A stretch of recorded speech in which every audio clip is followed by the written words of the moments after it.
열심히 살아가다가 또 예배 자리에 이렇게 밝은 모습으로 뵐 수 있어서 너무 기쁩니다. 우리 오늘도 우리에게 은혜 주실 하나님, 하나님의 사랑을 나타내실 그 주님을 기대하면서 잠깐 기도하며 나아갑니다. 하나님, 은혜를 감사합니다. 우리가 이 자리에 나올 때마다 우리가 가장 먼저 기억해야 될 것, 나를 향한 그 하나님의 놀라운 사랑과 은혜를 기억하게 하여 주시옵소서. 구원의 기쁨과 제3의 감격이 나의 삶을 강건하여 이 자리에 앉게 하도록 인도하여 주시옵소서. 또한 수고하고 무거워진 자들아 다 내게로 오라, 내가 너희를 쉬게 하리라 말씀하신 그 주님의 말씀을 의지하여 우리의 모든 문제와 삶의 어떤 어려움도 주님 앞에 온전히 내려놓고 주님의 그 평안과 기쁨을 소유하기에 부족함이 없는 오늘의 예배 시간 될 수 있도록 축복하여 주시옵소서. 예배를 통해 주실 은혜 기대하고 예수님의 이름으로 기도합니다. 아멘.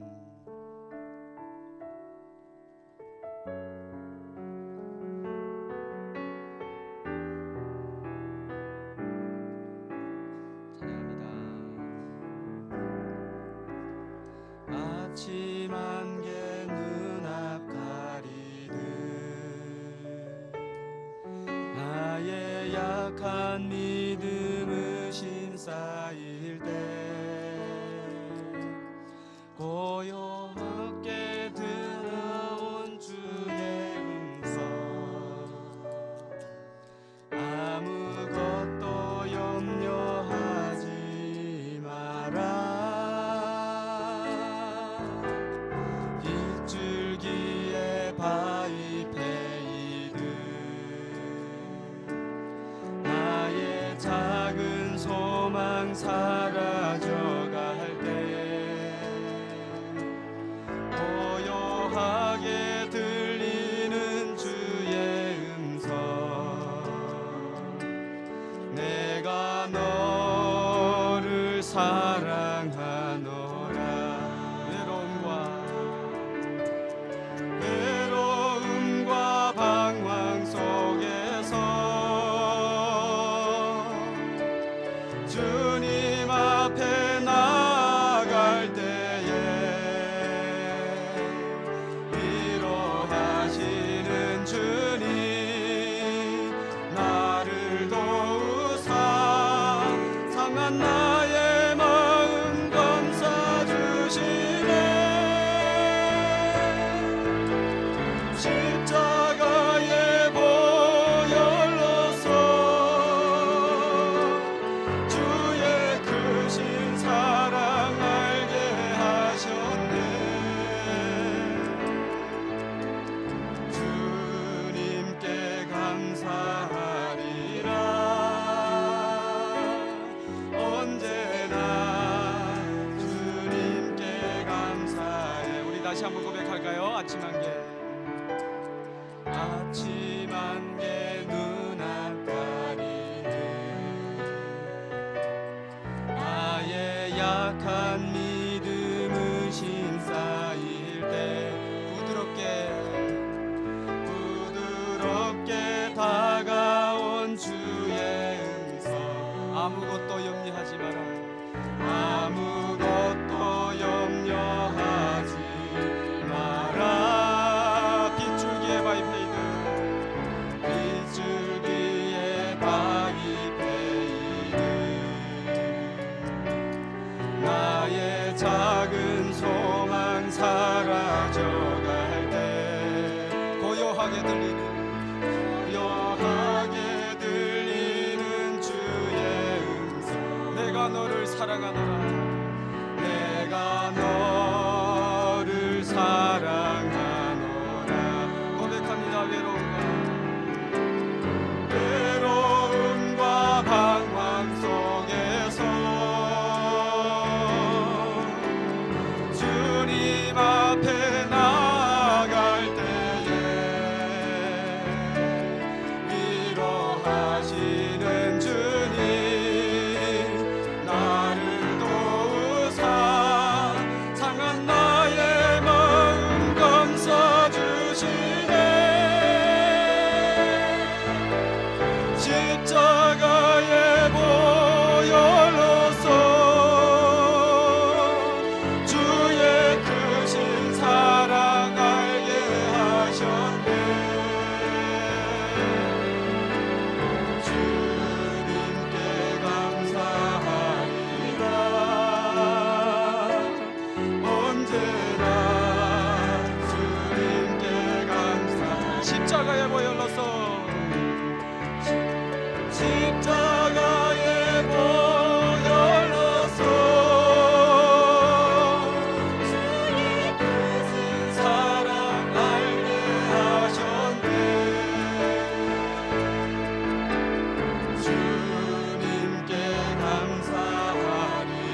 내려놓고 오직 주님 한 분만 의지하고 바라보는 시간 되기를 소망합니다.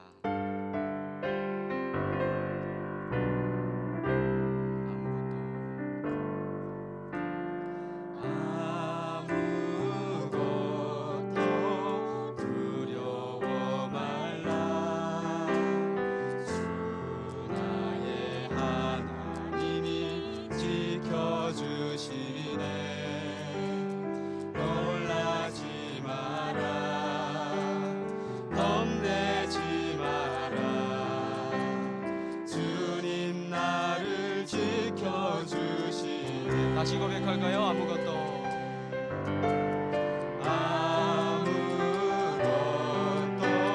두려워 말라.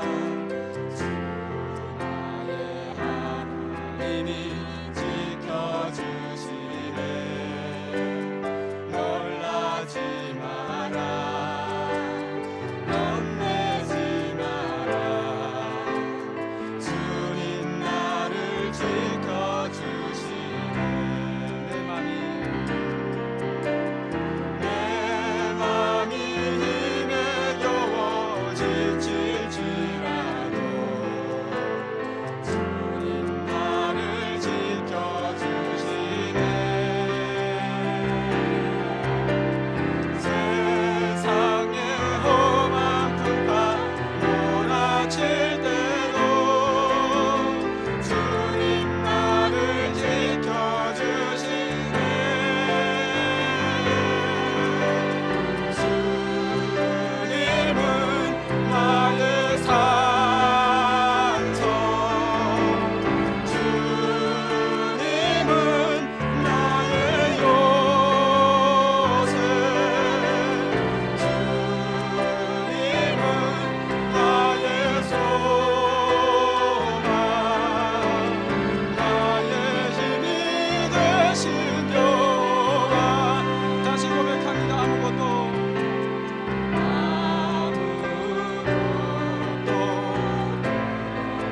말라. 주 하나님이 나의 하나님이 되십니다. 하나님이 지켜주시네. 놀라지 마라. 놀라지 마라. 겁내지 마라. 주님 나를 지켜주시네. 한 번 더 고백합니다. 아무것도 두려워 말라. 주 하나님이 지켜주시네. 놀라지 마라. 놀라지 마라. 겁내지 마라. 겁내지 마라. 주님 나를 지켜주시네.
힘이 되신 여호와.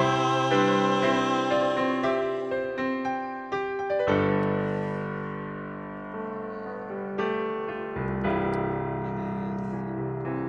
이 찬양의 고백이 정말 우리의 믿음의 고백이 되기를 소망합니다. 이 시간 우리가 주님의 은혜를 받기 위해서는, 주님의 사랑을 우리가 느끼기 위해서는 온전히 우리의 생각과 마음과 모든 것을 주님 앞에 집중해야 될 줄 믿습니다. 그럴 때 하나님 분명히 나타내시고 우리에게 내가 너에게 평강을 주노라 말씀하신 그 말씀이 나의 말씀이 될 줄 믿습니다.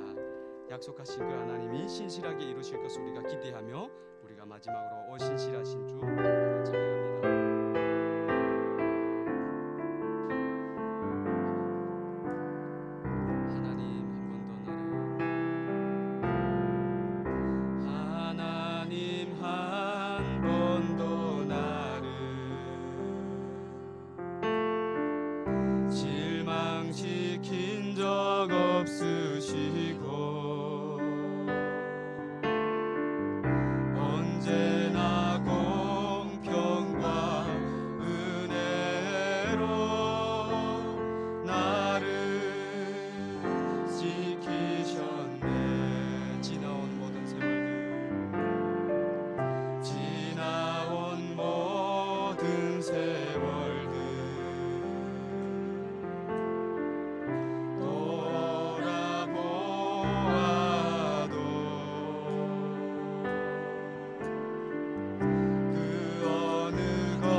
다시 한번 고백할까요? 하나님 한 번 더 나를, 하나님 한 번 더 나를 실망시킨 적 없으시고 언제나 공평과 은혜로 나를 지키셨네.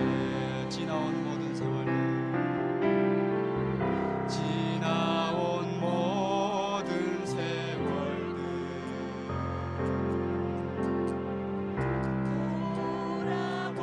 돌아보아도 그 어느 것 하나, 그 어느 것 하나 주의 손길 안 미친 것 전혀 없네. 오 신실하신 주, 오 신실하신 주, 오 신실하신 주, 내 너를 떠나지도 않으리라, 내 너를 버리지도 않으리라. 약속하셨던 주님, 그 약속을 지키사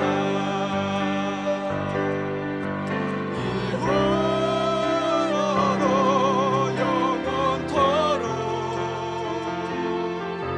나를 지키시리라 확신하네.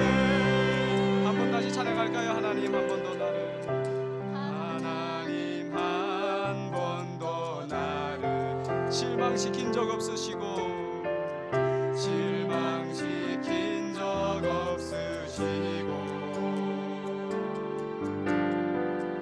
언제나 공평과 은혜로 나를 지키셨네.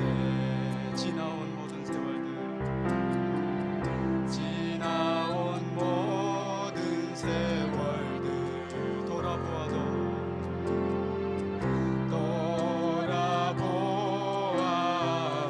그 어느 것 하나 주의 손길, 그 어느 것 하나 주의 손길 안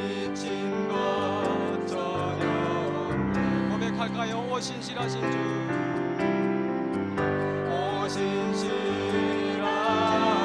주, 오 신실하신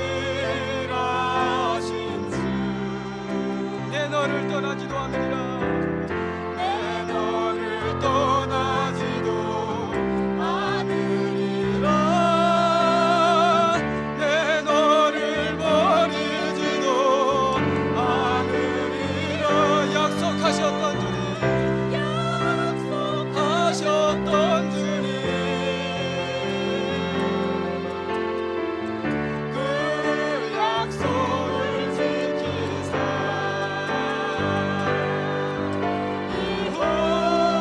이후로도 영원토록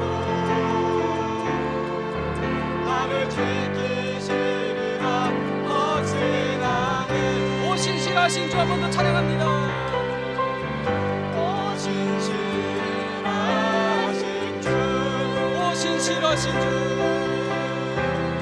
오 신실하신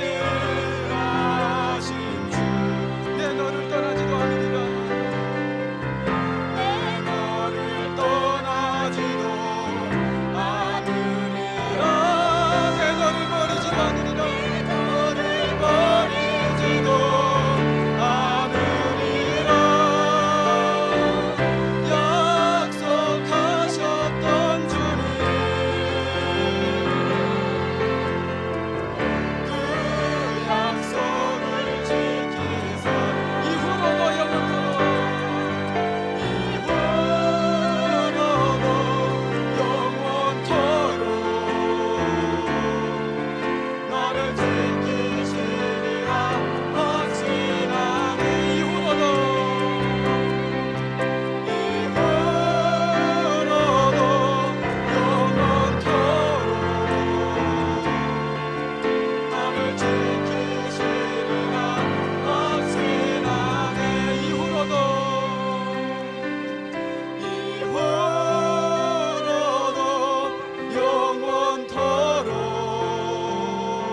영원토록 나를 지키시리라 확신하네.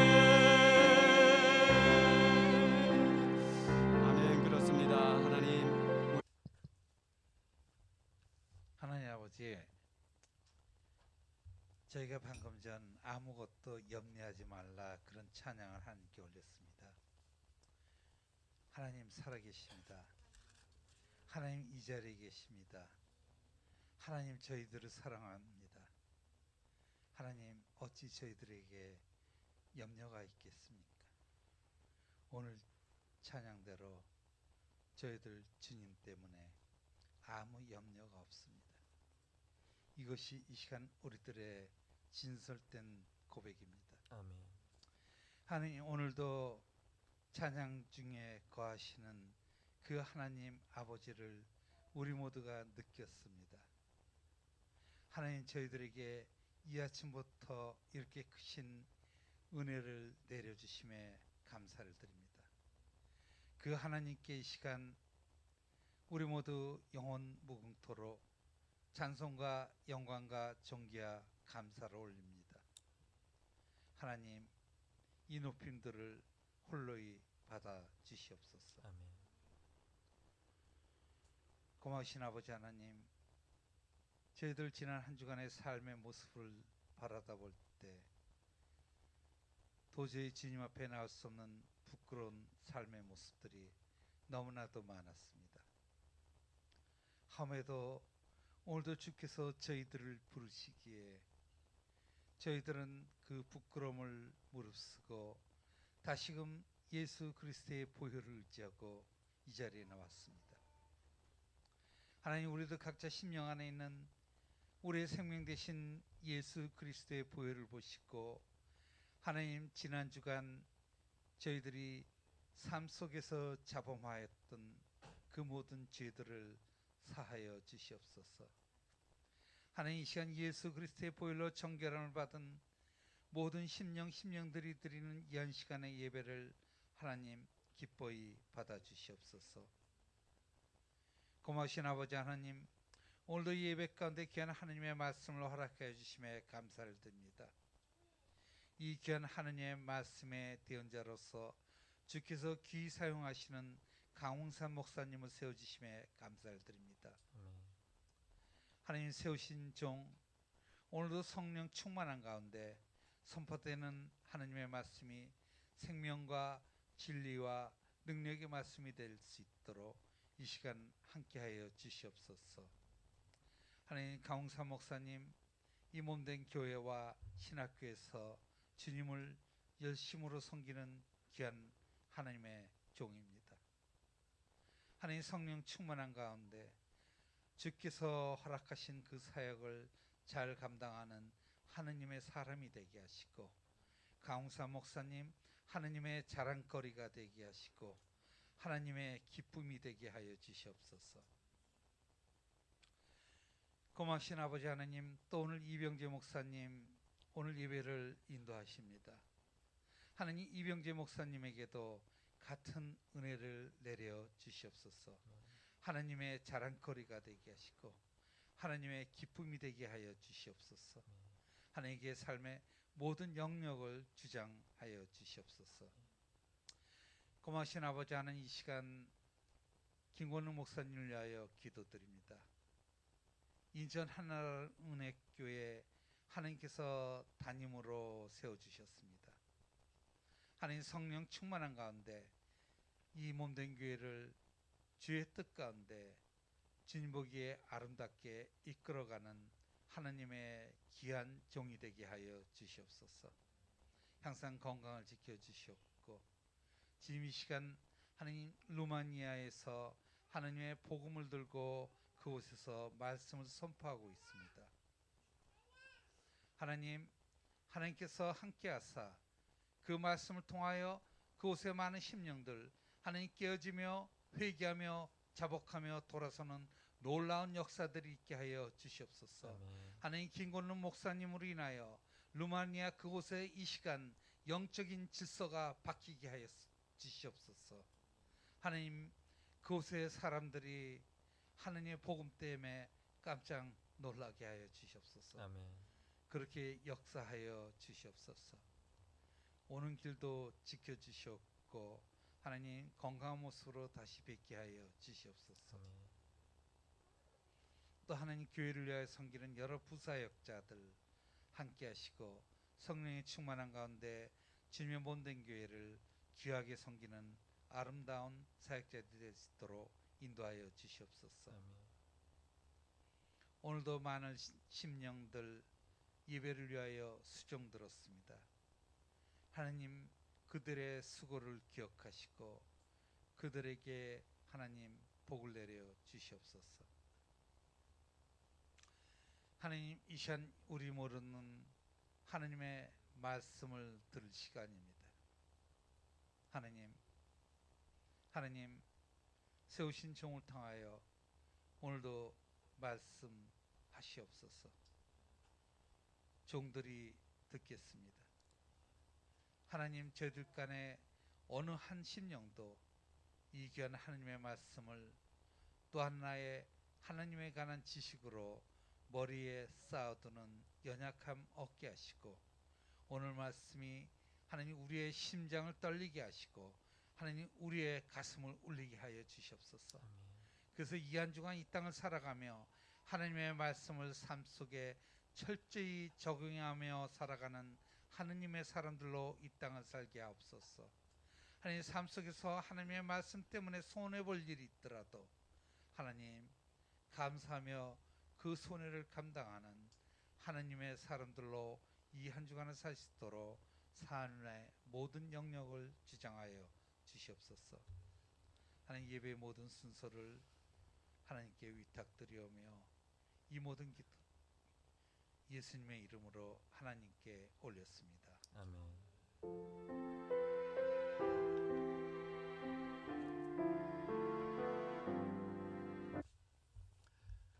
할렐루야.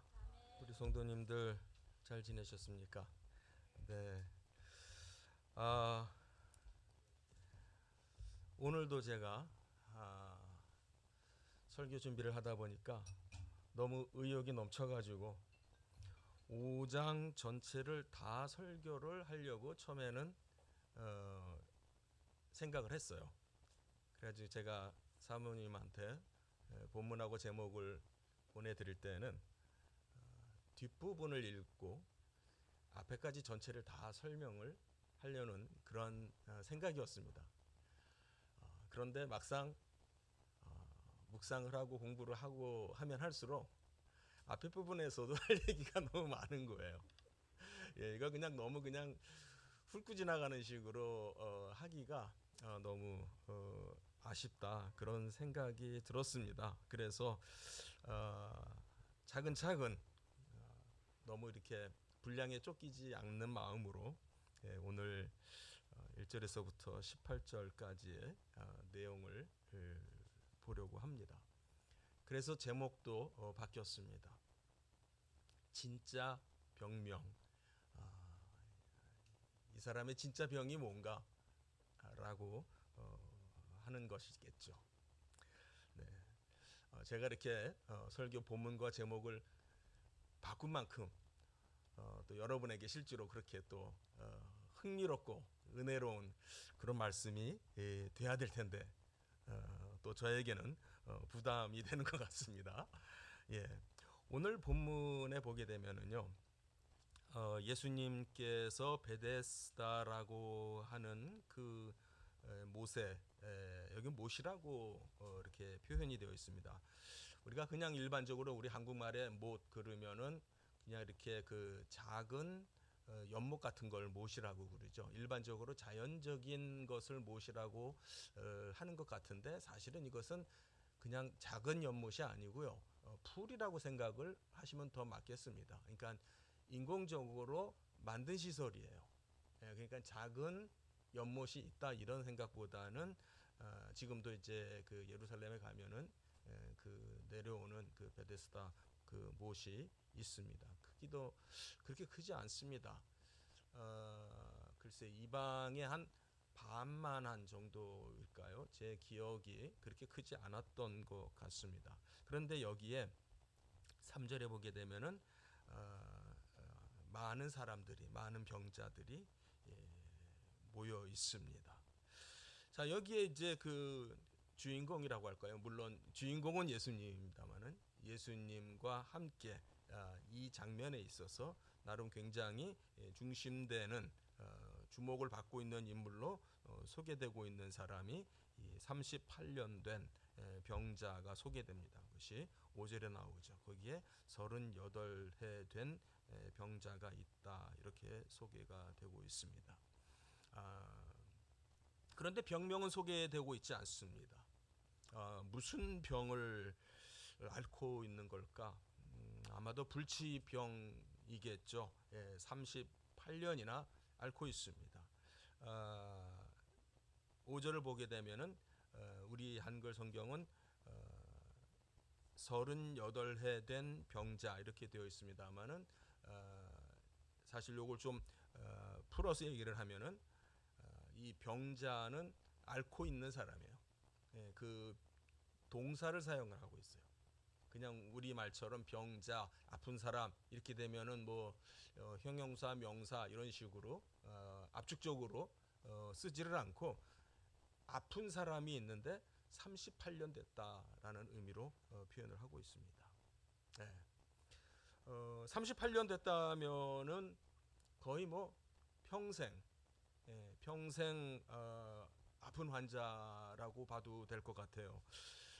나면서부터 계속 이 병을 앓고 있다면은 38세 된 것이고, 뭐 한 10살쯤 돼서부터 시름시름 아프기 시작했다. 뭐 10대 때 들어서부터 아프기 시작했다. 그러면은 뭐 훨씬 50이 넘어가는 사람일 수도 있을 것 같습니다. 그러니까 어쨌든 이 사람은 평생 이 병을 가지고 있는 사람이라고 볼 수도 있을 것 같아요. 그렇다면은 이 사람의 병 문제는 이 땅에서는 해결되지 않는 문제다라고 하는 관점도 우리가 한번 생각해 볼 수 있죠. 이렇게 병이라고 하는 모습을 그런 그 의미를 생각을 하면서 우리 자신을 돌이켜 보게 됩니다. 또 우리 주변을 돌이켜 보게 됩니다. 더 나아가 북한을 우리는 한번 생각을 해 보게 됩니다. 북한의 문제가 뭘까? 이 본문에 나오는 것처럼 환자, 병자 이렇게 생각을 해볼 수 있을 것 같아요. 북한의 문제는 정치적인 문제도 또 식량의 문제도 아닌 어떠한 영적인 병의 문제라고 말할 수 있겠죠. 네. 꽤 오랫동안 병을 앓고 있습니다. 북한 정권이 공식적으로 수립된 것은 1948년 9월 9일이에요. 네. 그때를 기준으로 해도 지금 거의 75년째죠. 그렇죠. 75년째가 되었고, 그러나 사실은 우리가 역사를 좀 정확하게 알 필요가 있는데, 북한은 이미 해방이 된 바로 직후 45년 10월 달에 10월 10일인가요? 이미 조선노동당을 창당을 합니다. 네. 그리고 김일성을 중심으로 해서 그 다음 해 1946년 2월 8일 날 북조선 임시인민위원회라고 하는 것을 만듭니다. 이게 뭐냐면 북한 정권의 각 부처를 만들고 각 장관들을 다 임명을 하고 정부의 조직을 다 만들고요. 법제도를 다 만들어서 이미 3월 달부터는 수없이 많은 숙청이 시작이 되었고 토지 개혁을 이미 하게 됩니다. 사실상 북한의 정권은 움직이기 시작을 한 거예요. 북한이라고 하는 나라는 이미 시작이 된 거예요. 그때부터 많은 사람들이 남쪽으로 피난을 내려오기 시작을 한 거예요. 이렇게 보면은 북한 정권은 일찌감치 시작이 된 것이고 그해 46년 6월 며칠인지에 이승만 박사가 정읍에 내려가서 소위 정읍발언이라고 하는 것을 해요. 남한만이라도 우리가 정부를 세워야 되겠습니다. 이러고 있다가는 이 한반도 전체가 공산화되겠습니다. 이 말을 한 겁니다. 어쨌든 이것에 대해서 역사를 잘못 해석하는 사람들이 우리 주변에 많아요. 서둘러서 남한의 정부를 세우는 바람에 반토막난 대한민국이 돼버렸다는 거죠. 현실적으로 이미 김일성은 북한의 소련의 어떤 배후를 힘입어서 이미 북한을 공산화하고 정부를 세우고 나라를 세우려고 하는 그런 계획 안에서 들어와서 그 일은 진행이 되었기 때문에 이러다 보면은 대한민국 전체가 공산화가 된다라고 하는 그런 위기감이 있었던 것은 역사적인 사실이라고 저는 생각을 해요. 그렇게 보면은 저는 이 북한의 문제를 지금도 영적인 문제로 볼 필요가 있다라고 생각을 합니다. 하나님을 모르는 그 자체, 신앙이 없는 그 자체. 제가 이번 공부를 하면서 여러분들 요한복음 공부를 하면서 땅의 관점과 하늘의 관점의 그 대비에 대해서 자꾸 얘기를 하고 있죠. 오늘 이 사건이야말로 제가 5장 전체를 가지고 준비를 하다가 이 앞에 사건을 떼서 봐야 되겠다라고 하는 그 생각을 하게 된 것이 뭐냐면은 5장 자체가 전반부는 하나의 사건이에요. 지금 우리가 본 18절까지의 내용은 사건이고요. 그 다음에 19절서부터 그 나머지 뒤에 긴 예수님의 말씀은 좀 어렵게 말하면 신학적인 의미를 도와주는 거예요. 굉장히 어려운 신학적인 얘기들이 나와요. 삼위일체의 내용 등등에 대한 것들이 나와요. 예. 그래서 이 사건을 보게 되면은 이 사건이야말로 땅의 표현이다라고 할 수 있어요. 이 땅에서 어떤 일이 일어나고 있는가. 예. 여기 38년 된 병자를 중심으로 해서 그 스토리가 진행이 됩니다. 예수님께서 38년 된 병자에게 물었습니다. 내가 낫고자 하느냐? 이 말은요, 낫기를 원하느냐 그 말이에요. 영어로 말하면 Do you wish? 네가 정말 원하느냐? 그런 너의 간절한 바람이 있느냐라고 물었습니다. 그랬더니 이 병자의 대답은 무엇입니까? 불평이었습니다. 네, 저 낫기를 원합니다. 이게 가장 적절한, 가장 시급한, 그리고 가장 맞는 답이 아니겠습니까? 그런데 이 병자의 입에서 나오는 말은 그런 말이 아니라 불평이었습니다. 도와주는 사람이 없어서 안 됩니다. 지극히 땅의 관점이에요. 예수님이 이 사람이, 우리가 지금 계속해서 이 본문을 읽으면서 무슨 병인지에 대해서는 소개되지 않습니다. 38년 됐다는, 38년 동안 아픈 사람입니다. 뭘로 아픈지는 잘 모르지만 38년 동안 아픕니다. 네가 그 아픈 데서부터 낫기를 원하느냐? 안 됩니다. 아무도 안 도와줘서 안 됩니다. 네, 저 낫고 싶습니다. 이렇게 말하기보다는 안 됩니다. 이 세상에서는 나를 도와주는 사람이 없습니다. 이렇게 말합니다. 이렇게 불평하는 사람에게 예수님께서 일어나 내 자리를 들고 가라, 그렇게 말씀했습니다. 성경은 이 사람이 곧 나아서 자리를 들고 갔다고 말하고 있습니다. 그렇게 기록하고 있습니다. 그런데 그날은 안식일입니다. 그날은 안식일이었습니다. 그것이 이제 곧 문제가 되었다라고 하는 것이 10절에 나옵니다. 유대인들이 이 병 나은 사람들에게 말합니다. 꾸짖습니다. 즉 고발을 하는 겁니다. 안식일인데 네가 자리를 들고 가는 것이 옳지 않다. 그건 불법이다. 여러분,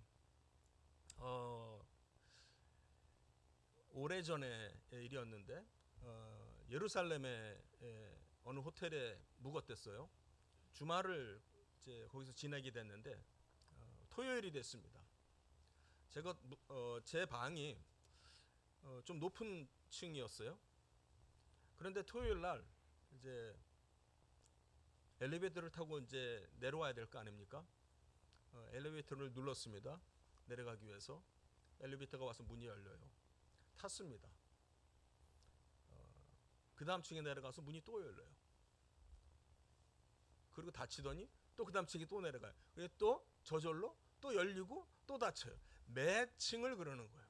알고 봤더니 그날은 안식일이라 엘리베이터 버튼을 누르는 것이 불법이에요. 안식일의 법을 어기는 거예요. 그래서 거기에는 안식일이 되면은 이 버튼을 누르지 않아도 돼요. 알아서 엘리베이터가 와서 열었다가 닫았다가 한 층 내려가서 열었다가 닫았다가 오르락 내리락을 하루 종일 하는 거예요. 왜요? 안식일의 법 때문에. 재밌죠? 지금 그 얘기를 하는 거예요. 이 병 고침을 받은 사람에게 유대인들이 얘기합니다. 네가 안식일 날 지금 일하는 거는 이건 불법이야. 안식일 법을 어기는 거야. 그랬더니 이 사람이 뭐라 그래요? 나를 낫게 해준 그 사람이 걸어가라 그랬어요. 예. 혹이라도 자기한테 무슨 일이 생길까봐 변명을 합니다. 나를 고쳐준 사람이 가져가라 그랬어요. 지금 이 사람이 아마 아차했나 싶은 것 같아요. 아차했다 싶었어요. 왜요? 출애굽기 31장에 보면은요, 어떤 말씀이 나옵니까? 출애굽기 31장. 지금 모세가 하나님으로부터 율법 제도를 받고 있는 중이에요. 안식일을 어기는 자를 어떻게 하라? 죽이라고 되어 있습니다. 안식일을 어기는 자를 죽이라는 법이 있어요. 찾아보진 않겠습니다. 31장 출애굽기 31장 14절 15절 확인하시기 바랍니다. 이 사람이 따라서 죽을 수도 있는 그런 상황이 된 겁니다. 그러니까 이 사람은 좀 다급한 마음이 생겼겠죠. 변명을 합니다. 버벅댑니다. 그 사람이 그러라고 그랬어요. 그랬더니 유대인들이 그럼 그 사람이 누구야? 너한테 이렇게 일을 하라고 시킨 사람이 누구야? 이 사람은 알지 못하죠. 이 사람은 지금 알지 못합니다. 한번 생각해 보세요. 평생 동안 그 어떤 병인지 우리는 알 수 없습니다. 그 병으로 앓고 있는 사람, 그 사람을 지금 예수님께서 고쳐줬습니다. 그런데 이 사람은 예수님의 이름조차도 모릅니다. 예수님이 누구신지, 선생님 소남이 어떻게 되십니까? 이름이 어떻게 되십니까? 라고 묻고 싶은 마음도 없었나 봅니다. 어쨌든 요한은 그렇게 기록하고 있습니다. 모릅니다. 너 보고 지금 이 자리를 들고 네가 저 누워 있었던 그 거적대기에 그거를 들고 가면서도 모릅니다. 유대인들이 그 문제를 안식일을 네가 지금 어겼다라고 지적하니까 그때서야 다급해서 저 모르겠는데요. 누군지 모르겠는데요. 그냥 그분이 저 가라고 해서 지금 가고 있습니다. 스토리는 이제 14절에 내려가서 보니까 예수께서 성전에서 그 사람을 다시 만납니다. 그리고 여기에서 그가 예수라고 하는 것을 알게 된 것 같아요. 15절에 보니까 그 사람이 유대인들에게 가서 자기를 고친 이는 예수입니다라고 얘기를 해요. 그러니까 고발하는 거예요.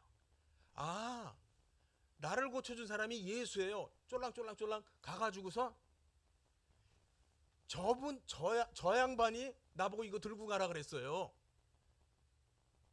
생각해 보세요. 자기는 지금 38년 동안 앓던 병에서 낫습니다. 그래 놓고선 다시 저 사람을 고발하는 거예요. 저 양반이 나보고 이거 들고 가라 그랬어요. 물론 이제 그 결과로 말미암아 유대인들은 예수를 미워하게 됩니다. 예수를 핍박하고 박해하고 죽일 수 있는 어떠한 근거를 확보하게 된 셈입니다. 그래서 18절에 보니까 예수를 죽이고자 하니 두 가지 제목을 말해요. 안식일을 범했고요.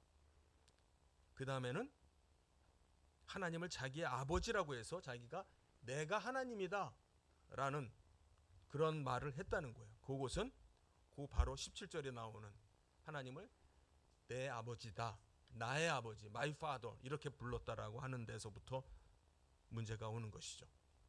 자, 그러면은 천천히 다시 한번 보도록 하겠습니다. 여기에 3절부터 한번 좀 다시 보면은요. 그 베데스다 그 못에 많은 사람들이 있습니다. 보지 못하는 맹인도 있고 일어서지 못하는 다리를 저는 사람도 있고 혈기 마른 사람, 혈기 마랐다는 말이 우리는 잘 뭔지 잘 이해가 안 되죠. 일종의 이제 중풍병자 같은 사람을 생각하면 될 것 같아요. 뭐 신체 손이라든지 다리라든지 뭐 어떤 뭐 반쪽이라든지 이렇게 힘을 쓰지 못하는 불구가 된 그런 상태의 사람이라고 생각을 하면 될 것 같습니다. 대체적으로 보면은 아주 어려운 그러한 병을 가지고 있는 사람들입니다. 그런데 거기에 앞서서 조금 전에 말씀드린 것처럼 우리 성경으로는 많은 병자라고 되어 있습니다만은 아픈 사람이 많은데 이렇게 표현하고 있습니다. 그렇습니다. 세상에는 아픈 사람이 많습니다. 어떤 모양으로 아픈지가 문제가 되겠는데요. 여기에서의 표현은 이 사건의 표현은 땅의 표현 방식이에요. 아프다라고 하는 문제도 우리는 땅을 기준으로 해서, 이 세상을 기준으로 해서 이해할 수 있겠죠. 예. 그런데 밑에 내려가서 보게 되면은 14절에 내려가서 보게 되면은 예수님의 말씀은 네가 아픈 그것이 단순히 육이 아픈 그 문제가 아니라고 얘기를 합니다. 14절 예수님이 하신 말씀 보면은요, 보라 내가 나았다, 네가 건강해졌다. 그 건강하다라고 하는 것을 완료적인 시제로 말해요. 이제는 네가 다 치료받았다. 그러니까 더 이상 죄를 짓지 마라. 그래서 너에게 더 나쁜 일이 생기지 않게 해라, 이렇게 말합니다. 우리는 이거를 그야말로 병에다가 우리가 일반적으로 이 땅의 관점에서 생각하는 질병, 어떤 그 몸의 병을 생각을 하면은 이 사람이 지금 그 38년이나 된 병을 치료받았는데 무슨 죄를 졌길래, 무슨 죄로 인해서 또 죄를 지면은 더 심한 병에 걸릴 수 있을까, 이렇게 우리가 생각할 수가 있어요. 그런데 이 본문을, 이 사건 자체를 우리가 하늘의 관점에서 보게 되면은 지금 이 사람에게 있어서의 병은, 예수님은 이 사람의 병을 무엇으로써, 특별히 이 요한은 이 사건을 기록을 하면서 이 사람의 진짜 병에 대해서 어떻게 말하냐면은, 이 사건 속에서 드러나는 것은 예수가 누군지 모른다라고 하는 것과 연관을 시키고 있어요. 이 사건이 진행되면서 이 사람에게 계속해서 나타나고 있는 문제가 뭐냐면, 자기의 병을, 즉 육의 병을 치료해 준 그 선생님의 이름조차도 모르는 거예요. 그분이 누구인지조차도 모르는 거예요. 예수님은 그걸 죄라는 단어로 연결시켰습니다. 더 이상 죄를 짓지 마라라고 얘기를 합니다. 이것이 요한복음 전체에 있어서 굉장히 중요한 부분이기도 해요. 요한복음에서는요, 바로 예수 그리스도가 하나님 되심을 모르는 것 자체를 죄라고 여깁니다. 이것은 사실 요한이 쓴 또 뒤에 서신이 있어요. 요한 1, 2, 3서가 있고 또 마지막에 있는 요한 계시록이 있어요. 그렇죠? 요한 1서에서 가서 보게 되면은 바로 이 예수가 하나님인 걸 부인하는 자마다 뭐라고 불러요? 적 그리스도라고 말한다라고 얘기합니다. 그게 가장 큰 죄인 거죠. 예수를 모르는 것을 가장 큰 죄로 여기에서 얘기하고 있습니다. 그러니까 예수님은 여기에서 죄를 범하지 마라, 즉 내가 누군지도 모르는 그 상태에서 계속 있지 마라. 그러면 내가 누군지를 계속해서 모르는 상태가 되면은 어떻게 된다라고 얘기하냐면 더 나쁜 일이 생긴다, 더 나쁜 결과가 온다. 여기서 심한이라고 되어 있는데 병으로 말하면 심한, 이게 맞겠죠. 예, 병을 나쁜 병 뭐 이렇게 우리 이제 잘 표현 안 하려고 그래요. 뭐 이래서 감기 대 암 이렇게 하면은 암은 나쁜 병이에요. 근데 우리가 대놓고 나쁜 병 이렇게 말 안 하잖아요. 심한, 이런 좀 약간 좀 애둘러 하는 표현이 우리에겐 좀 있어요. 뭐 그것도 좋은 것 같아요. 네. 그런데 여기서 말하는 거는요, 너에게 더 나쁜 일이 생기지 않게. 그 나쁜 일이 뭘까요? 그 나쁜 일이 바로 심판이에요. 영원한 죽음이에요. 거기에 22절 한번 같이 읽어볼까요? 22절 한번 같이 읽겠습니다. 시작. 아버지께서 아무도 심판하지 아니하시고 심판을 다 아들에게 맡기셨으니. 24절 시작. 내가 진실로 진실로 너희에게 이르노니 내 말을 듣고 또 나 보내신 이를 믿는 자는 영생을 얻었고 심판에 이르지 아니하나니 사망에서 생명으로 옮겼느니라. 바로 이거죠. 병을 나았다라고 하는 것. 요한복음에서 이런 사건들이 이제 덜어 나옵니다. 사실 이것이 가나 혼인잔치에서 물로 포도주를 만들었던 그 기적, 그 표적, 그와 같은 사건이에요. 어떻게 보면은 어떻게 보면이 아니라 사실 그보다도 더 대단한 사건이에요. 더 위대한 사건이에요. 예, 중요한 건 뭐냐면 사망에서 생명으로 옮겨진 거예요. 더 이상 네가 나를 모르는 상태에서 살지 마라. 나를 모르는 상태에서 살지 마라. 나를 모르는 상태에서 산다는 것은 결국 죽음이고 심판을 피할 수가 없는 거예요. 그러면서 예수님은 그 뒤에 후반부에 내려가면 심판에 대해서 언급을 하세요. 그러면은 지금 이 안식일을 범한 죄 문제는 이건 어떡할 겁니까? 이제 이 문제를 이걸 해결을 해야 되겠죠. 예수님께서는 17절은 뭐라 그러세요? 아버지께서 이제까지 일하시니 나도 일한다. 근데 여기서 아버지가 그냥 아버지가 아니고 그 앞에 내 아버지라는, my father라는 말이 나와요. 내 아버지, 나의 아버지. 굉장히 직접적인 표현이에요. 물론 유대인들도 구약 성경에도 하나님께서 이스라엘을 내 아들이다, 나의 맏아들이다, 이렇게까지도 표현하기도 했어요. 그러나 유대인들의 어떠한 그 종교적인 정서 속에서 하나님을 내 아버지 이렇게 부르는 예는 없어요. 예수님이 오신 다음에 하나님을 가리켜서 예수님이 뭐라고 부르시냐면은 내 아버지라고 부르시고서 연이어서 우리의 아버지라고도 불러요.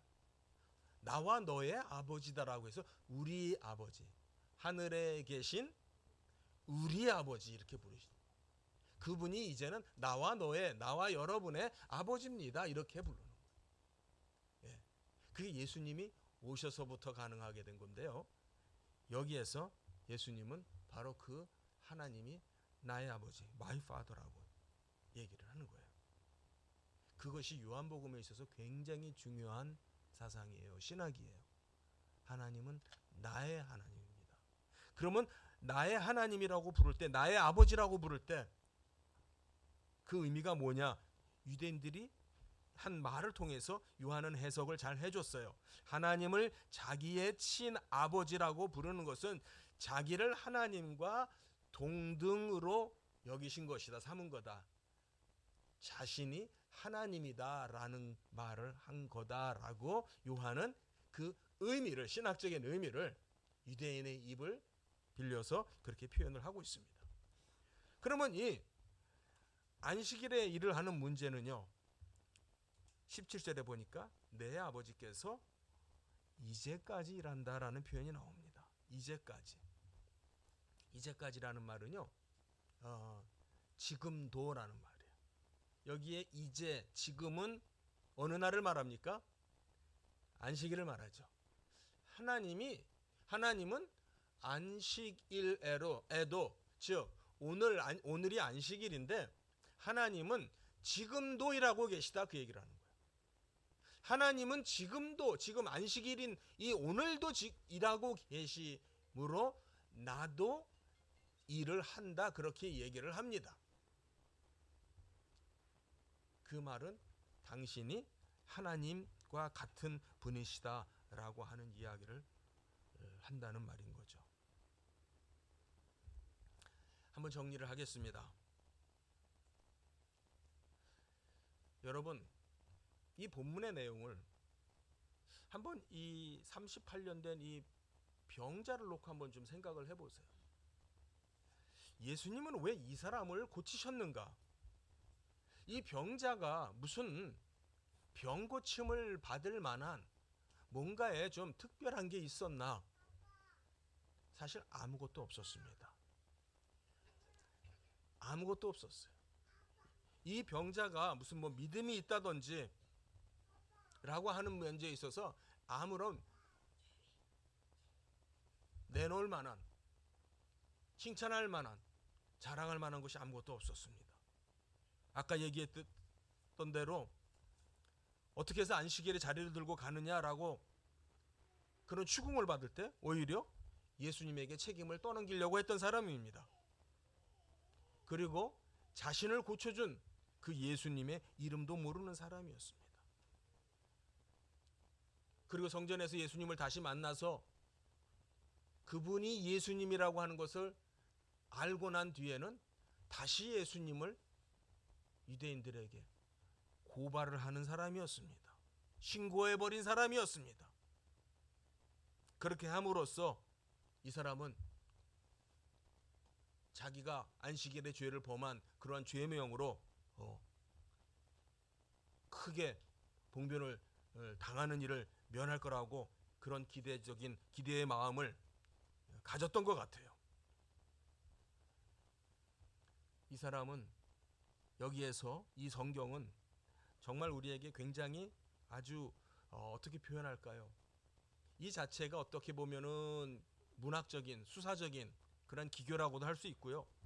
굉장히 상징적인, 의도적인 그러한 표현이 이 38년 된, 38해 된 이 말이 함의하고 있는 것 같아요. 38년 된 병자.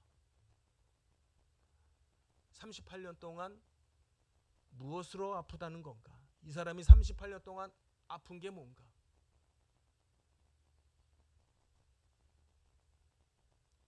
여러분은 어떤 이유로 아프세요?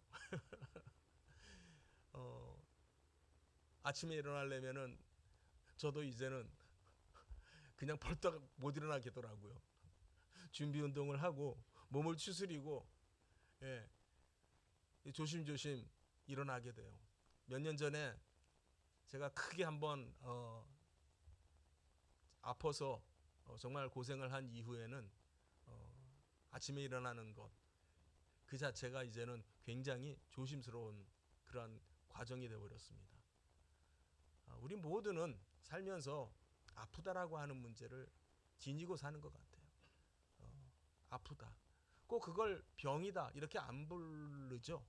사실 그렇게 부르고 싶지도 않아요. 그죠? 그냥 아픈 걸 지니고 삽니다. 예. 그런데 이 본문의 사건에서는 바로 그 많은 아픈 사람들, 물론 그 아픈 이유를 맹인이나 다리 저는 사람, 또 어떤 중풍으로 반신불구된 그런 사람들, 어떻게 보면은 그 사람들에게는 당장은 아픈 건 아닌 것 같아요. 그렇죠. 맹인이 돼서 지금 그것이 통증으로 또는 뭐 다리를 저는 걸로 인해서 불구라고 해서 그것이 통증이 되는지,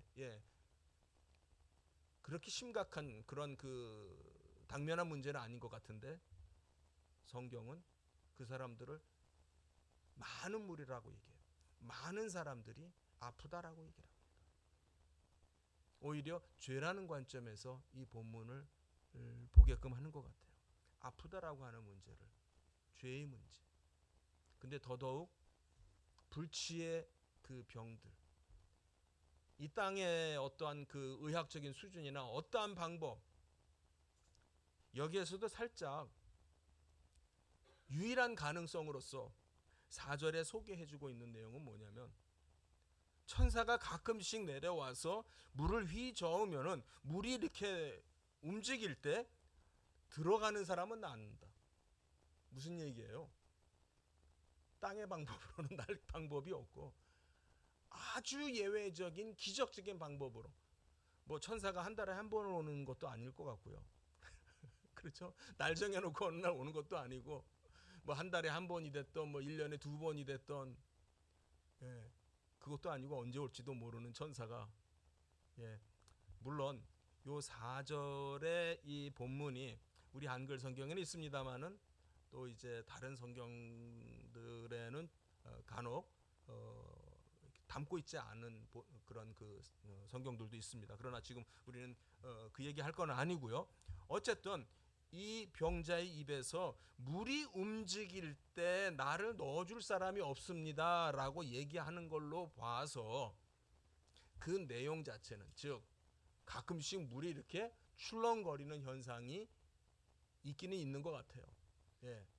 그러나 그 구절에 대해서 그걸 말하고 있는 구절이 있느냐 없느냐는 성경마다 조금씩 차이가 있는데 우리는 그 문제시하지 않겠습니다. 우리에게 중요한 관점은 뭐냐면 이들이 아프다라고 하는 걸 우리는 이 땅의 관점으로 보고 있다라고 하는 거죠. 그러나 이 아프다라고 하는 문제가 죄의 문제다라고 하는 거예요. 죄라고 할 때도 유대인들에게는 무엇이 죄였냐면 안식일을 범한 것이 죄였어요. 땅의 기준이죠. 그들의 전통과 율법의 기준이죠. 안식일을 범했으니까 우리식으로 말하면 과태료를 내야 된다. 예? 벌금 내는 게 무서워서 버벅대면서 예수님 팔은 거죠. 예. 예수님 입장에서는 죄는 뭐냐면은 예수님을 모르고 있다라는 거예요. 그것이 하늘의 기준이라고 할 수 있을 것 같아요. 그것이 바로 요한복음에서 드러나는 중요한 사상이에요. 그래서 예수님은 그를 다시 만났을 때 다시 죄를 짓지 마라. 여기서 우리는 이런 질문을 할 수 있어요. 이 사람이 무슨 죄를 지었길래 예수님은 그 죄를 어떻게 아셨지? 뭐 이렇게 물어볼 수 있겠죠.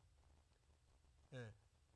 여기에서 그의 죄가 우리 독자들도 추측할 수 없는, 상상할 수 없는 어떠한 모르는 죄를 말씀하시고 있는 것이 아니라 지금 이 본문의 사건 속에서 이 사람의 죄가 뭐라고 하는 것이 분명히 드러나고 있어요. 그것이 요한의 의도예요. 그걸 고발하는 것이 요한의 의도인 거예요. 이 사람의 죄는 뭐냐면 예수님을 모르는 거예요. 즉 예수님을 믿지 않는 것이에요. 예수님을 믿지 않을 때 그 죄로 인해서 결과는 뭐예요? 심판, 영원한 형벌이 되는 거죠.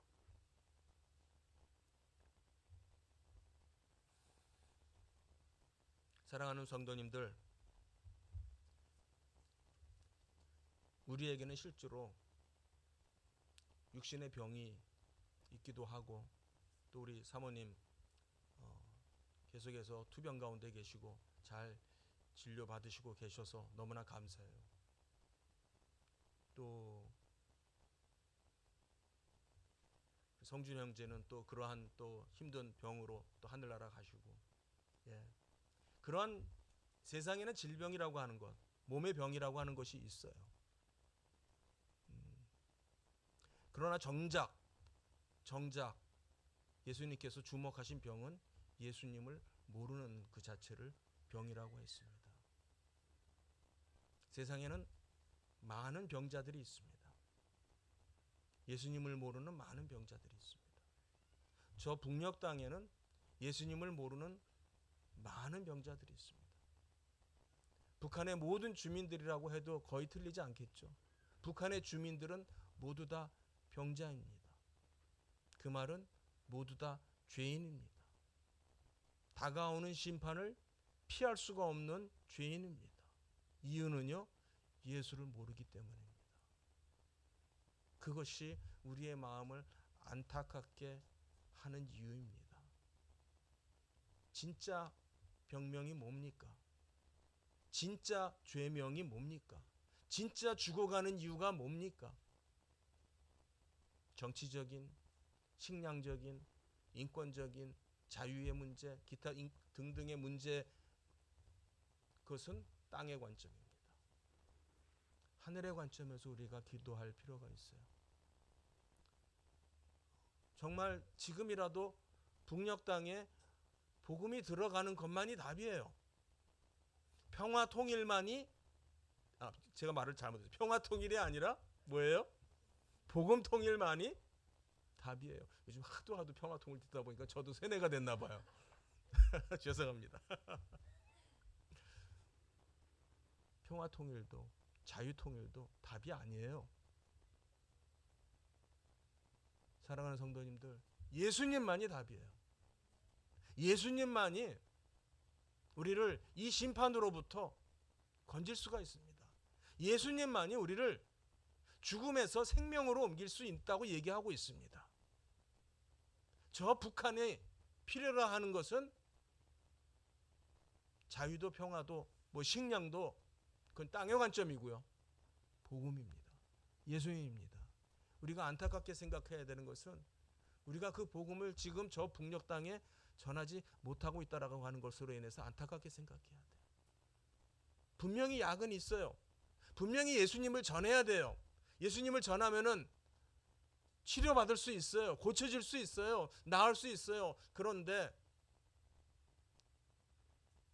계속 죄 가운데 있기 때문에, 계속 죄를 범하고 있기 때문에, 계속해서 우상을 섬기고 우상에게 절하는 삶을 계속해서 하고 있기 때문에 더 나쁜 결과, 더 심한 일이, 그 심한 일을 피할 수가 있겠습니까? 사랑하는 성도님들, 우리 교회가 어떤 교회고 우리가 어떤 사람들인지, 하나님께서 우리를 왜 이 자리에 두셨는지, 그러므로 우리에게 어떤 사명을 주시는지에 대해서 우리가 정말 믿음으로 받아들이는 우리 성도님들 되시기 바랍니다. 저 북한에도 예수님이 필요하고, 예수님이 들어가면은 죽음에서 생명으로 옮겨질 줄 믿습니다. 기도하겠습니다. 하나님, 안타까운 마음으로 기도합니다. 38년이 된 이 병자도 예수님을 만났을 때에 고침을 받았습니다. 북한이 75년 됐고 그 이상 분단이 된 그런 시점이 됐다 하더라도 아버지 하나님, 하나님의 능력 가운데에서는 너끈히 죽음에서 생명으로 옮기는 역사가 가능할 줄 믿습니다. 하나님, 정말 복음이 북녘 땅에 들어가게 하여 주십시고, 하나님 우리를 준비시켜 주시고 우리를 복음으로 무장시켜서 정말 믿음으로 북한에 복음을 전하며 사는 우리가 될 수 있게 하여 주시옵소서. 하나님께서 이 말씀을 통해서 주신 그 말씀을 우리가 믿음으로 받을 수 있게 하여 주시옵소서. 예수님의 이름으로 기도합니다. 아멘.